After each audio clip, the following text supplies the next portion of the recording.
ఎన్నికల భాగంగా మనమైతే విజయవాడ పశ్చిమ నియోజకవర్గం ఉన్నాం. ఒకసారి మనమైతే తెలుసుకున్నాం. ఇవాళైతే ప్రచారాలు ఇక్కడ భారీగా జరుగుతున్నాయి.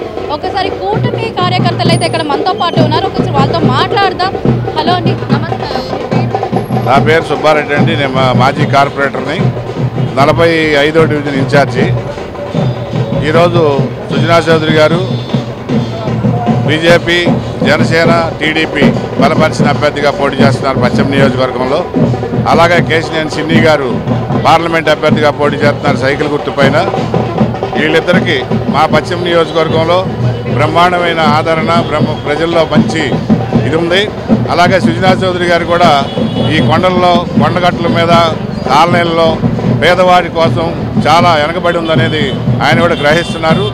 ఆయనకి చెప్పాడు, పశ్చిమ నియోజకవర్గంలోనే ఇల్లు తీసుకొని ఉంటాను, ప్రజలందరికీ అందుబాటులో ఉండి ఇక్కడ ఏమేం కార్యక్రమాలు కావాలో. విజయవాడ సిటీ ఇంత చాలా చండాలంగా తయారై ఉంది, దాన్ని బాగు చేసే ఒక మోడల్ నియోజకవర్గంగా చేస్తానని చెప్పి సుజనా చౌదరి గారు కూడా మన మీటింగుల్లో కూడా చెప్పడం జరిగింది.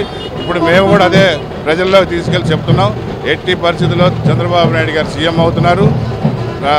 సుజనా చౌదరి గారు ఇక్కడ పశ్చిమ నియోజకవర్గం నుంచి మంచి మెజార్టీతో గెలుస్తున్నాడు. ఈ నియోజకవర్గం బ్రహ్మాండంగా డెవలప్మెంట్ కావాలన్న మన కొన్ని కాలనీలు ఉన్నాయి, ఇక్కడ రిజిస్ట్రేషన్ కావాలని పట్టాలు గవర్నమెంట్ ఇచ్చింది 96లో.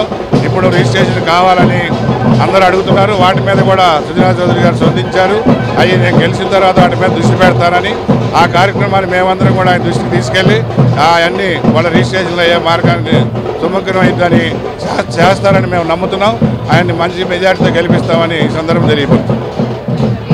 ఇదండి ప్రస్తుతం మన విజయవాడ వెస్ట్ పరిస్థితి. అయితే ఇక్కడైతే మనం చూసినట్టయితే ప్రచారాలు భారీగా జరుగుతున్నాయి. ఎక్కడ చూసినా సరే పసుపు జెండాతో ఏరియా మొత్తం, సిటీ మొత్తం కలకలాడుతుంది.